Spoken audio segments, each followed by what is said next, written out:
Okay, so in my last class, I was uh, I was discussing about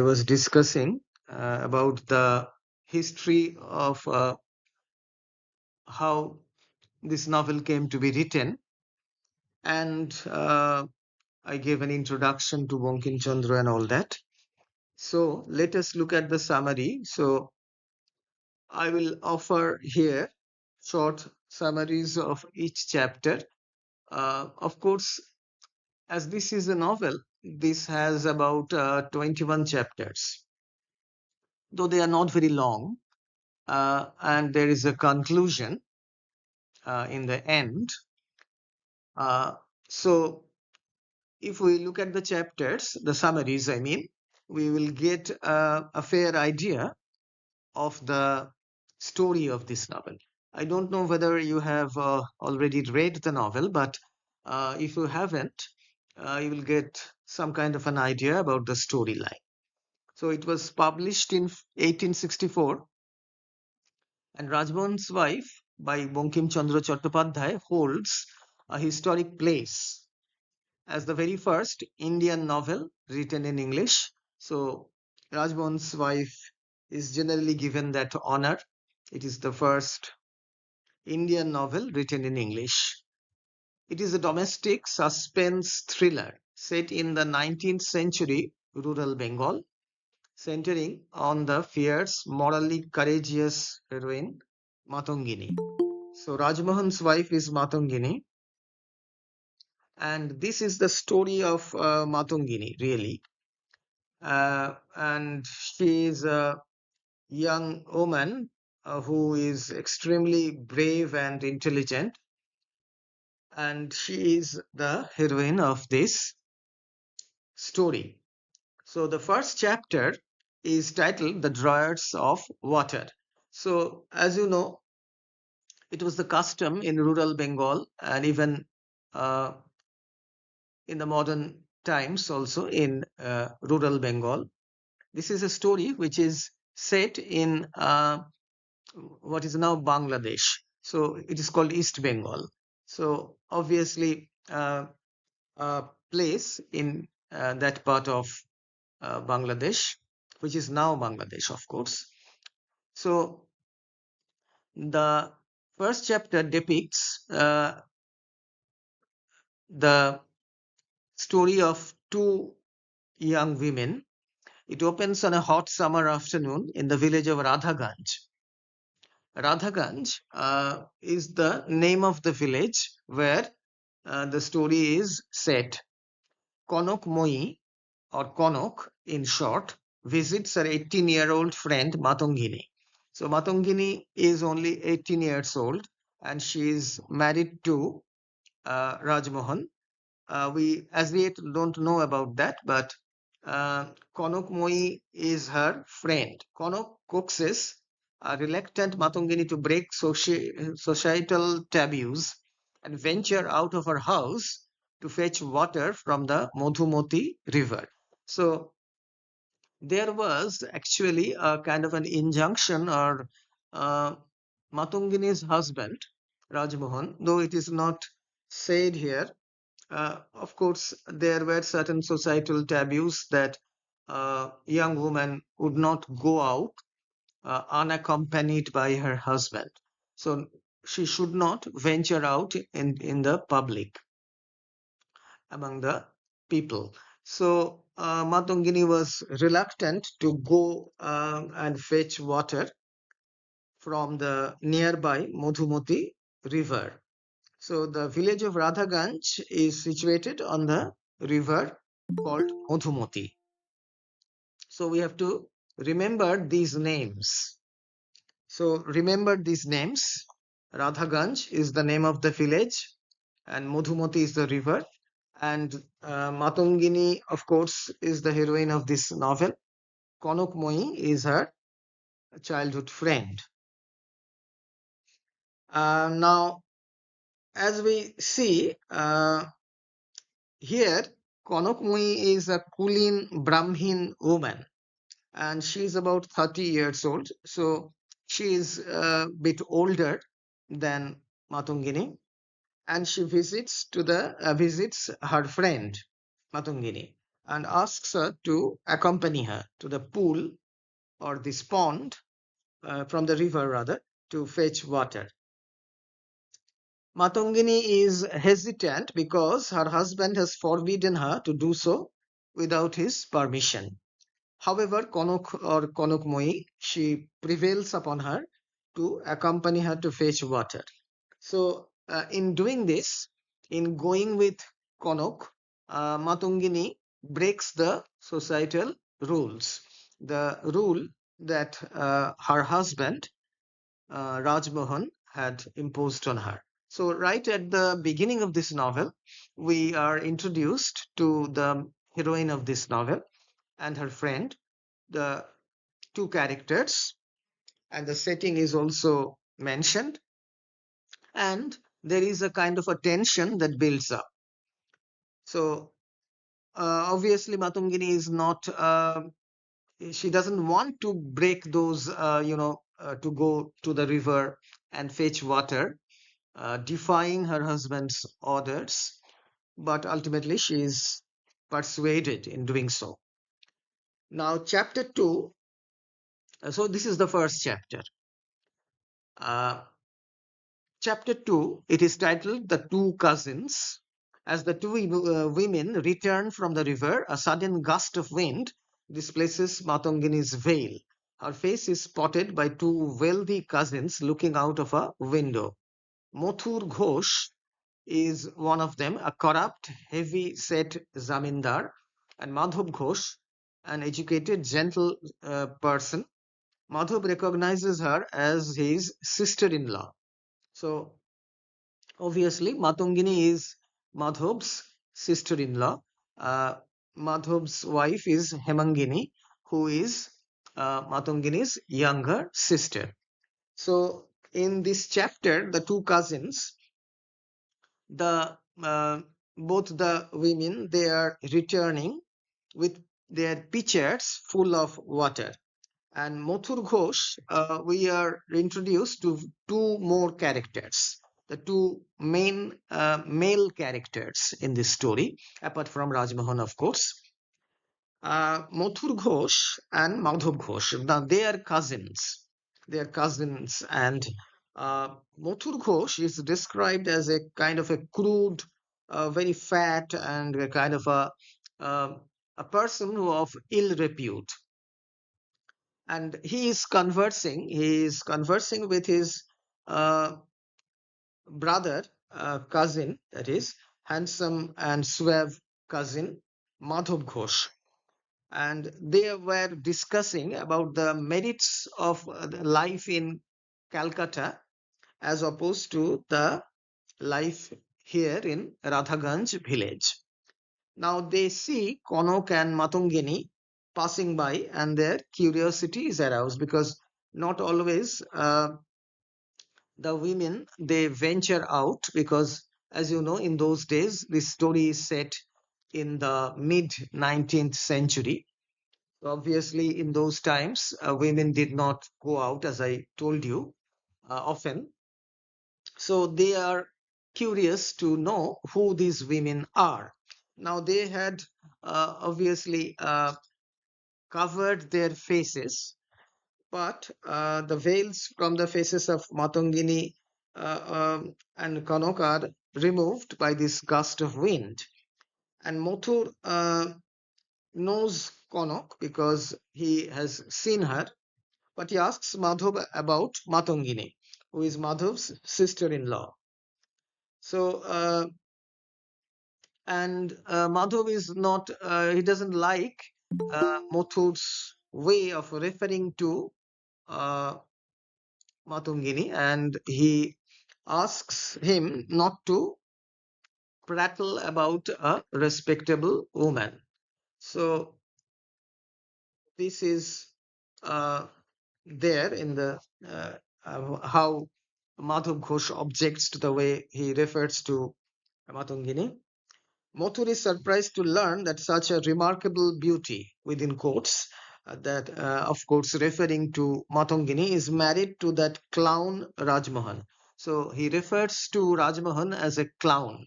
So Rajmohan is not really a suitable, husband for Matangini.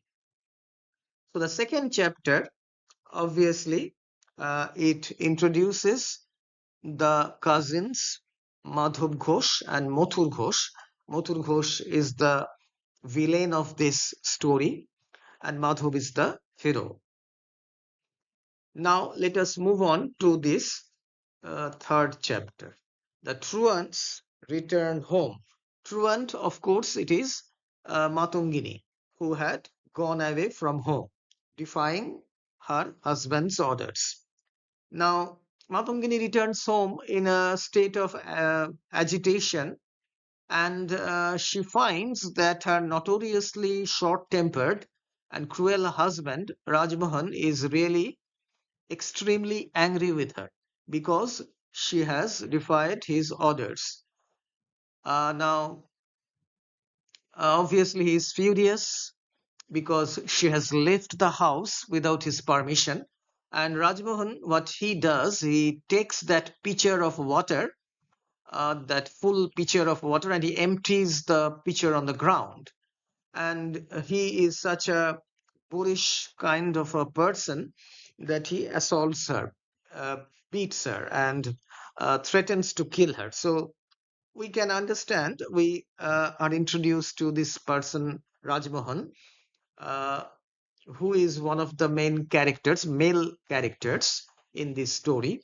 And at the first instance, we form a kind of a negative kind of estimate about his character because of his short temper, his cruel nature, and his obviously cruel treatment of his wife. So, um, obviously, Konok actually wants to accompany Matungini to her house because she knows that maybe Rajmohan will be extremely angry with her for going away uh, without his permission.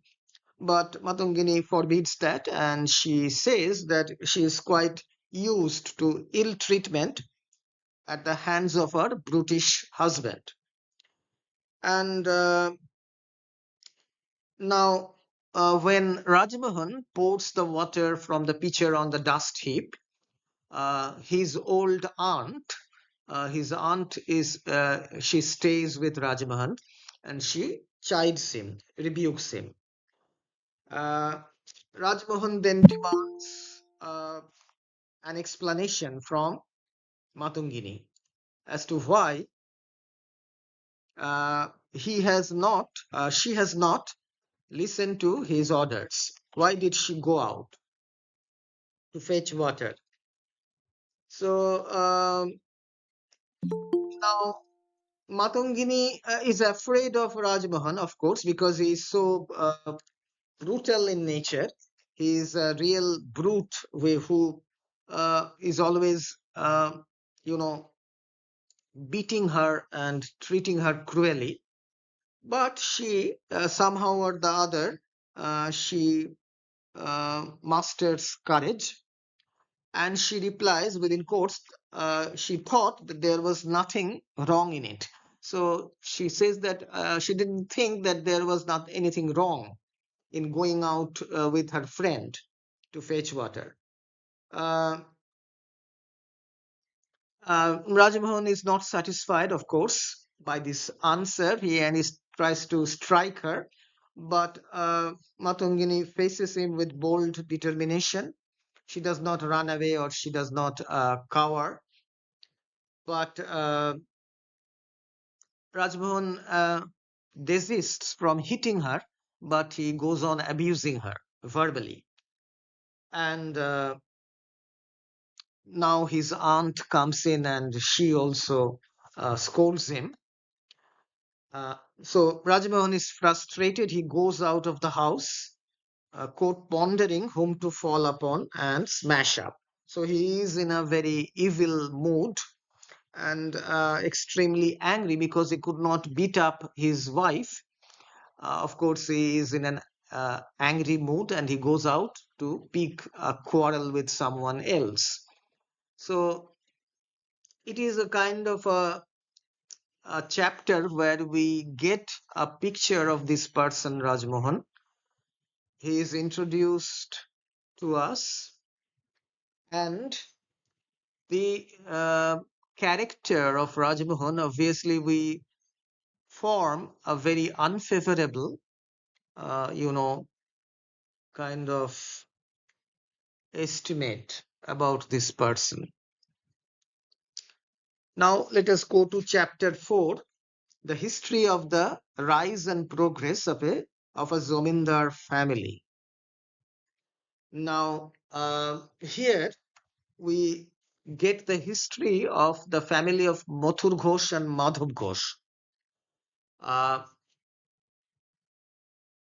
Mathur Ghosh and Madhav Ghosh, their family history is narrated. The narrator goes back to the past and he explains the history of how they became rich. Now, there was a menial servant called Bongshibodon Ghosh, who inherited a lot of money and wealth from a wealthy widow by marrying her. And his descendants, he had actually 3 sons, and one of them died early. So we have to look at the family tree. So Bongshibodon Ghosh, actually, he married the childless widow called Korunamoyi, and he inherited her wealth. And Mathur Ghosh and Madhav Ghosh are the grandsons of Bongshibodon Ghosh. So Bongshibodon Ghosh was the grandfather. And Mathur is the son of Bongshibodon's eldest son, Ramakanto. So we have to uh, take note of the family tree, the lineage. So Bongshibodon Ghosh had 3 sons, Ramakanto, Ramkanai, and Ram Gopal. So three sons with somewhat similar names. And Mathur Ghosh is the son of Ramakanto or Ramkanto, whatever. And Madhav is the son of Ramkanai. Now the third son, Ram Gopal, he died early and childless. But before dying, he did one thing. He bequeathed his wealth, all that he had, to Madhav, because Madhav was his he was his favorite nephew. So Madhav has a lot of wealth and money, which once actually which had been given to him by his dead uncle Ram Gopal. So by this will that Ram Gopal had made before he died, he had given all his wealth to Madhav. And Mathur Ghosh, he did not like that, obviously, because he was not given anything. And he wants to steal the will, that will. So he is going to plot and try to steal that will and sort of make out a false will like that, where it would seem that Ram Gopal had given everything to him and not to Madhav. So this is the story. um, Corrupt Mathur Ghosh and the Calcutta educated benevolent Madhav Ghosh. So the two cousins are very much dissimilar. Their natures are not at all similar. So they might be cousins, but they are not similar. We also learned that Madhav had previously secured a house and employment for Rajmohan out of kindness to Matangini. So Rajmohan actually, since he had married Madhav's sister-in-law, Hemangini's elder sister. So Madhav had to do something because Rajmohan was a good for nothing fellow. He did not, he was not employed anywhere. He did not have a job, and he was really a kind of a boorish uh, kind of a fellow. And it was Madhav Ghosh who had given Matongini and Rajmohan a house to live in, and he had also given him a job. So Rajmohan actually had a job and a house because his uh, brother-in-law it is. So Madhav Ghosh should be the brother-in-law. So he has sort of given him those things. So Rajmohan is not too pleased with this, that he is dependent on Madhav. So we can see here in the 4th chapter the history of the rise and progress of his Zamindar family. Obviously, the story, how it started with Bongshi Badan Ghosh, and Madhav is married to Hemangini. We have seen that the younger daughter of a poor Kayastha family living in a village in the vicinity of Calcutta. Though we are given hints that Madhav is actually, he loves Matangini, who is, of course, married to this good for nothing Rajmohan. Now, it is on Matangini's request that Madhav provides employment to Rajmohan on his estate and a house to live in.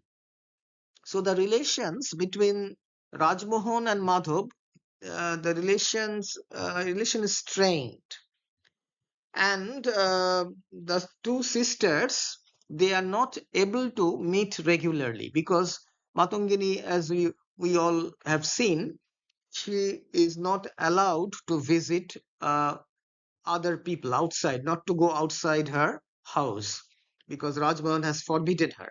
So she cannot even go to her sister's house. So it is really a sad situation for Matangini.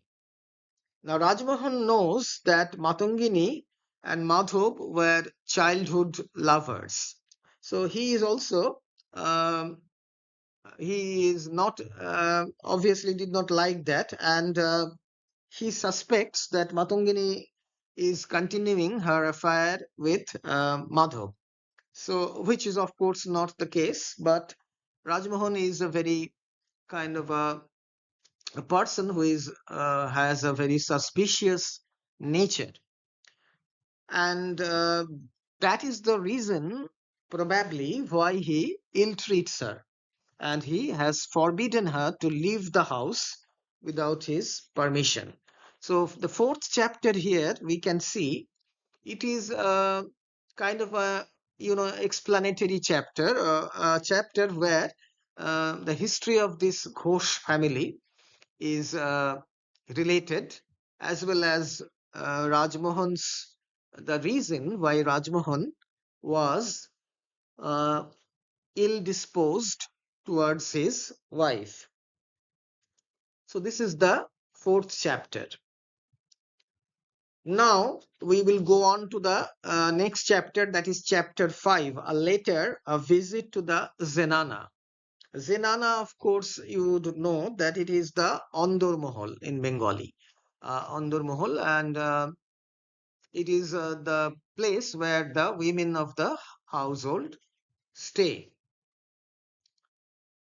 Madhav receives a legal letter from his lawyer warning him that his inheritance is in jeopardy because his stepmother, the widowed aunt, is claiming rights to the estate, heavily backed by the scheming Mathur Ghosh.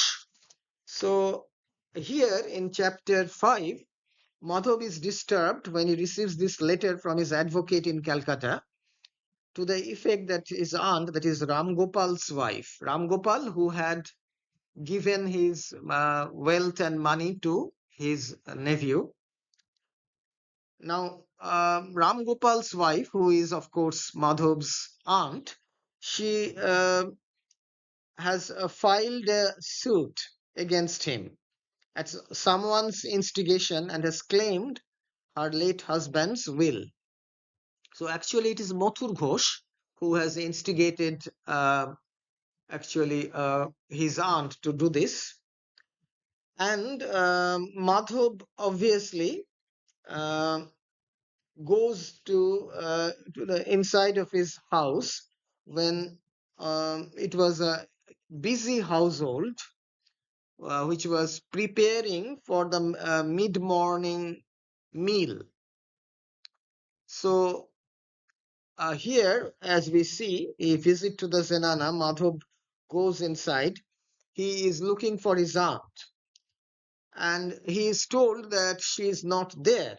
So he feels that his aunt has gone to Mothur's house, and he believes or he suspects that Mothur is the instigator of this particular letter which has arrived. So the legal letter demanding the will. So this is a complication that arises, and Madhav Ghosh has to face this. And this is a bit of an unexpected tangle that he finds himself in. Now let us move on to chapter 6, Midnight Plotting. So here we get to this chapter where Matungini is portrayed as uh, staying awake. She is not able to sleep, stays up late into the night. Now, from her bedroom window, she eavesdrops on a sinister garden meeting between Rajmohan and a notorious dacoit or bandit leader named the Sardar. So she overhears the conversation between her husband, Rajmohan, and this leader of the dacoits, who is known as Sardar. And she understands that they are planning a violent midnight raid on Madhub's house to steal the crucial will, that legal document which was prepared by Ram Gopal. So obviously, she comes to know about this by accident. And actually, Mathur Ghosh has engaged these robbers, these dacoits, to burgle Madhav's house on the condition that they would keep the loot, whatever jewelry or money they would find, they can keep that, but they have to return that will, for which they would be paid a handsome amount. So the robbers now contact Rajmohan because they know that Rajmohan is that evil kind of a person, who agrees to join them and hand over the will to them. But he must be paid in cash for his share in the loot and separately for the will. So Rajmohan demands a lot of money from the robbers. And Matungini, obviously, she hears this midnight conversation. Now, we get to see her, the kind of dilemma she finds herself in. In the first place, she is torn between her loyalty to her husband and also because she has come to know about this plot, and she is feeling very anxious about what would happen to her sister Hemangini and Madhav.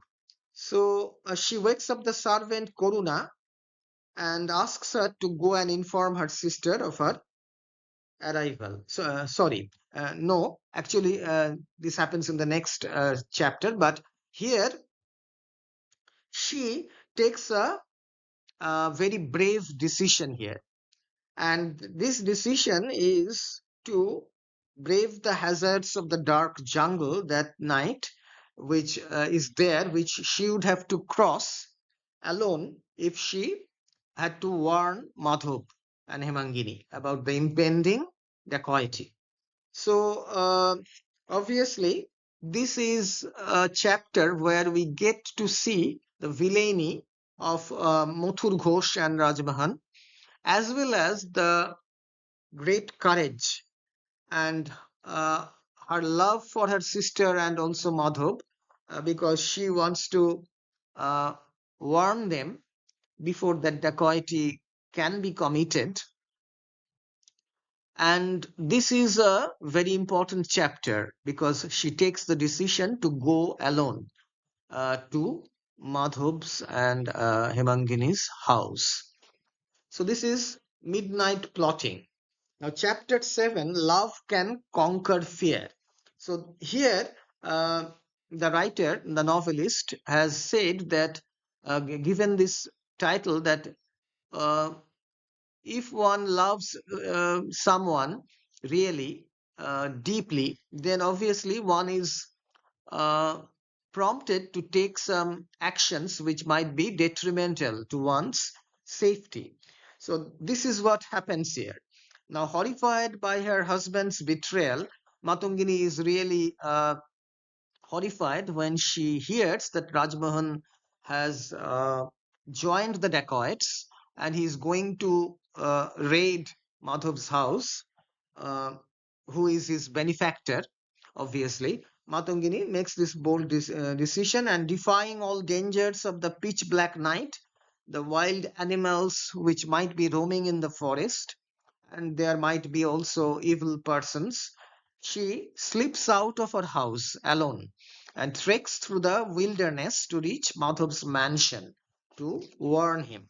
So, uh, when she is going, there is this description how Matungini is going to Madhav's house at night, and she is spotted by the robbers, but she manages to hide herself behind some bushes. Now the robbers, they are also very superstitious, and they feel that they have come across an evil spirit. So it's night time and they're very superstitious. They're seen some kind of a ghost because obviously they could not uh, even dream that a woman would go out at this time of night. So they thought it must be a kind of a ghost that has been haunting the dark jungles. The robbers leave and Matongini reaches her sister's house.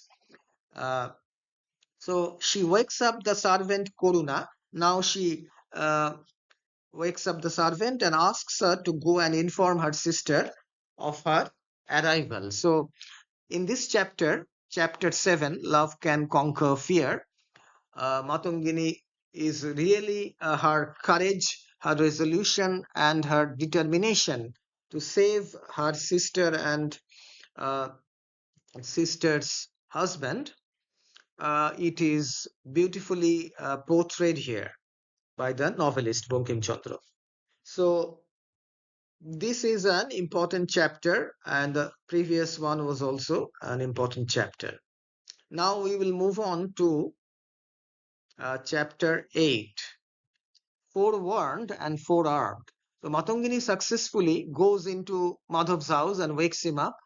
Now she tells everything about the plot, and obviously Madhav is forewarned and he quickly rallies his guards and secures the property, successfully foiling the dacoit attack when it occurs shortly after.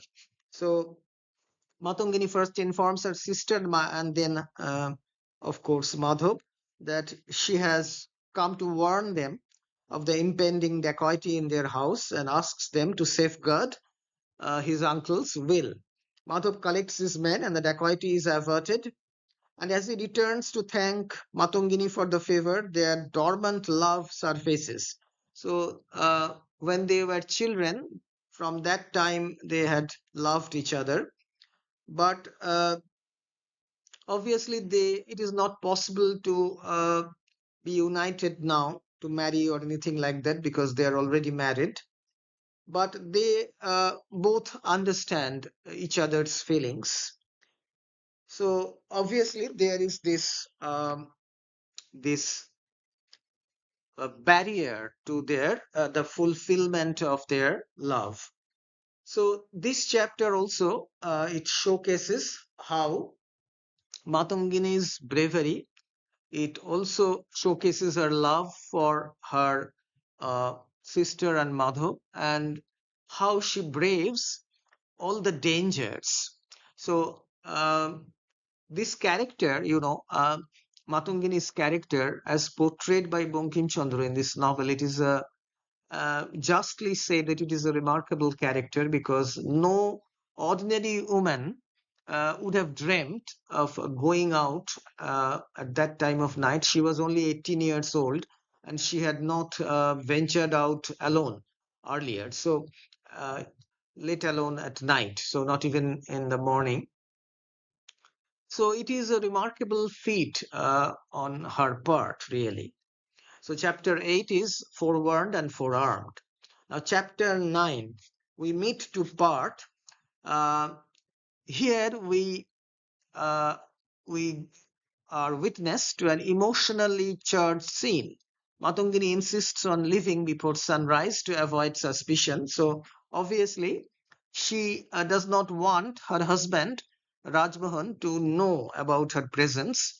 Then he would obviously become extremely angry and start beating her. Now, before she departs, she breaks down and confesses her deepest secret to Madhav. Now, that fact that she has long harbored deep, unspoken romantic feelings for him, though she knows they can never be together. And she bids him a tearful final farewell. So, as we see this chapter, we meet to part. It is a kind of a meeting between these two individuals, Matangini and Madhav, after a long time. And here we obviously see that how Matangini saves Madhav and Hemangini, obviously, and she wants that her presence should not be disclosed. Hemangini obviously requests her sister to stay with them, but she refuses. Uh, Now, she obviously is in a very tense situation, because if Rajmohan comes to know about her involvement and the fact that it was she who had foiled the dacoity, then he would surely be almost he would kill her. It's like that. The situation is very tense. So a kind of a tension builds up here in this chapter 9. So, as we see from the first chapter to this chapter, chapter 9, the story is progressing, and we come to know about the different characters who are there in this novel, and who are the good characters, who are the evil characters. And basically, we come to know about Matungini, her uh, really extraordinary courage. Now, chapter 10 is titled The Return. So Matungini makes her way back. Now she is escorted by Koruna, the servant girl. She opens the door of her apartment, and when she returns home, already Rajmohan had come back, because obviously, as you know, he could not fulfill his plans of getting that will. So he has come back, and he has discovered Matungini's absence. And he is convinced that she has ruined his criminal plot. He uh, tries to murder her. So he is so angry that he forgets everything, and he is fuming in rage. And actually, he had seen her coming out from Madhav's house, and he had followed her. Uh, he questions her regarding her love for Madhav, and she confesses about that, but she says that there is nothing immoral in it. So obviously, it is not an immoral passion, and that the fact that they have been silent lovers since their childhood days. So Rajmohan is not satisfied, obviously, with this explanation, and he abuses her in the foulest language, and of course he suspects her, and he has seen her go into her lover's house, as he says, and he flashes his knife. He's about to kill her when the two dacoits they barge into the house. They come through the window. So now the dacoits break into the house as Rajmohan is about to kill Matungini. So Matungini is saved by this entry of the dacoits. Now, obviously, the dacoits feel that Rajmohan had been the person who had given the prior information to Madhov. So they accuse him of being the traitor, and they tie him up. So obviously, Rajmohan he fails to fulfill his desire to kill his wife, and he has to remain in the hands of these two robbers, the Sardar and another robber called Bhikkhu. So this is the chapter 10 here. And Matongini would have been killed only because she was saved by the timely entry of these robbers. Now, chapter 11 is the thieves fall out. That should be the title or the return. Chapter 11, the revert side. Now she goes out. When thieves fall out, that is the chapter 11. Actually, I've made a mistake here, it seems. Now Rajmohan tells the robbers that he is going to kill his wife, who has already warned Madhav, and it was not he himself. But when the Sardar offers to do it for him, Rajmohan, the possessive husband that he is, he says that he wants his wife to be left alone. So he would do whatever is necessary. So the robbers should not touch her, and he alone would kill Matungini. So he, however, vehemently denies employing his wife as his agent to warn his brother-in-law. So he says that he hates Madhub, and it was not his doing, this forewarning. So now when they are arguing, Matungini quietly slips out of the house unobserved by them when they are fighting and arguing. So this gives her the opportunity to leave the house. So in chapter 12, Matungini meets her friend Konok, or Konokmoi, as we have already met her near the banks of this river under a tamarind tree. And obviously she is traumatized, her dress is disabled, and she will not return to her house because then she would be killed. Now, when they're talking, a local woman named Suki's mother. Now, this woman is actually working as a spy for Mothur Ghosh. She comes there and offers Matungini a place to hide. So Matungini tells Konok that her death is inevitable. Konok is her only friend, in fact, her best friend, and she is really traumatized, and she tells everything, whatever has happened. Now, Suki's mother hears this, and she replies that this is a quarrel that will, of course, become normal.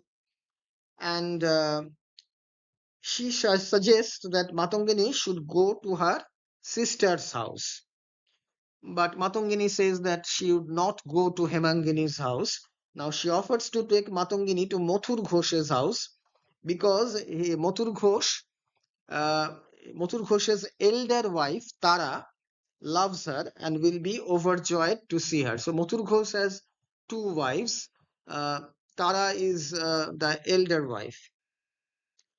And Suki's mother says that Matongini should stay there till her husband comes and seeks her forgiveness. So with time, everything will become normal and Rajmohan will understand his mistake and he will come to Mothur Ghosh's house and take back Matongini. So Suki's mother offers to take Matongini to Mothur Ghosh's house. But she is, of course, she has some other plans and she is a spy uh, who has been working for Mothur Ghosh. So obviously it is not out of pity or sympathy that Suki's mother plans to take Matongini to Mothur Ghosh's house. So this is the next chapter, that is chapter 12. So we will stop here today and I will continue with this. I don't know as yet whether offline classes will be held from next week